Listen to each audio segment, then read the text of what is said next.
What's up guys, it's Trips, and today I'm going to be giving y'all my top 5 beginners tips for Subnautica 2's early access. Honorable mentions are going to go to the scanner, and this thing is going to allow you to find all sorts of the basic resources that you need. And it'll also allow you to scan anomalies, which are going to be landmarks or structures that are going to cater towards the early access storyline.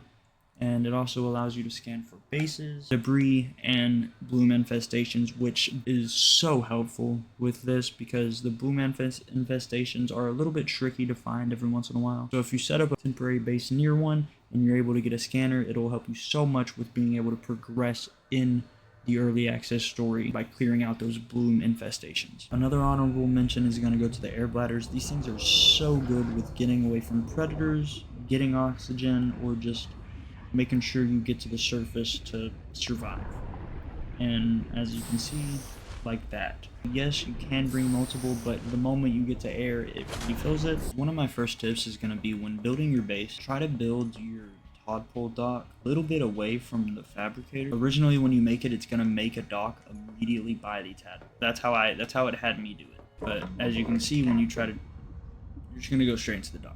Anytime you try to turn that's anywhere towards the direction of the dock, you're just going to go straight up, and it's just going to be this annoying thing. And even the dock's a little buggy where when you try to get off, it's just going to take you back on sometimes. So another thing is that when you're getting your tadpole off the dock, at least for the early access build right now, you want to let it drop and then move. So you'll find these lockers throughout like the first little buildings that you find throughout your spawn, or just the first little reef that you spawn in. And if you take these over to the tadpoles that you build, which won't be long, progression in the early access is not that crazy at all. You can actually attach these to the tadpoles, and on top of just that one, you can obviously come over here, attach it to this one, and if you even had two, which here I'll go ahead and show you, you can place two on them, increasing the hauler's inventory even further than what it already is. It has a whole inventory of space. And on top of, if you add these lockers, it doubles the carrying capacity. You can add a locker to the tadpole with the Stingray chassis, and it'll increase your inventory while also being able to have that maneuverability. Tip number 3 is going to be about base power. So the base building in this game has power, so that when your things are going on in your inventory, or in your base, which obviously you see in the top left that my power is high, but I'm in creative right now, so it doesn't really, like, it doesn't matter to me right now, but this would still, the power that I'm about to show you, it would still work in your survival. The basic way to get power is going to be solar panels, and you can literally just stack these on your base as many as you want. Back to back to back, crazy, absolutely insane.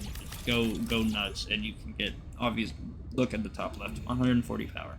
But as we see, this isn't that pretty. As you can see, I have my turbines connected to, or I have these turbines in a vent, which, as you can see, if you go into the building, generates power when placed inside a natural current, requires power transmission device. You can place these turbines in this current, and they make 12 power each. And you can connect these to a power transmitter, which connects to your base. This is going to be one of the not so ugly ways to feed power to your base. Again, since it's an early access, you're not going to be using too much power since there isn't actually anything too crazy to build. Tip number 4 is going to be get to your bioblab as early as possible. And you're going to go to the Welcome Center, which is going to be right next to your life pod. Which, from what I've seen, this is a new world, so, and they're all the same, essentially, since it's early access, the worlds are going to be the same. It's going to be right off to the right of your platform. Come over here, and this is the Welcome Center. We'll come in here, there's going to be a biolab. And this biolab is going to be, like, essentially,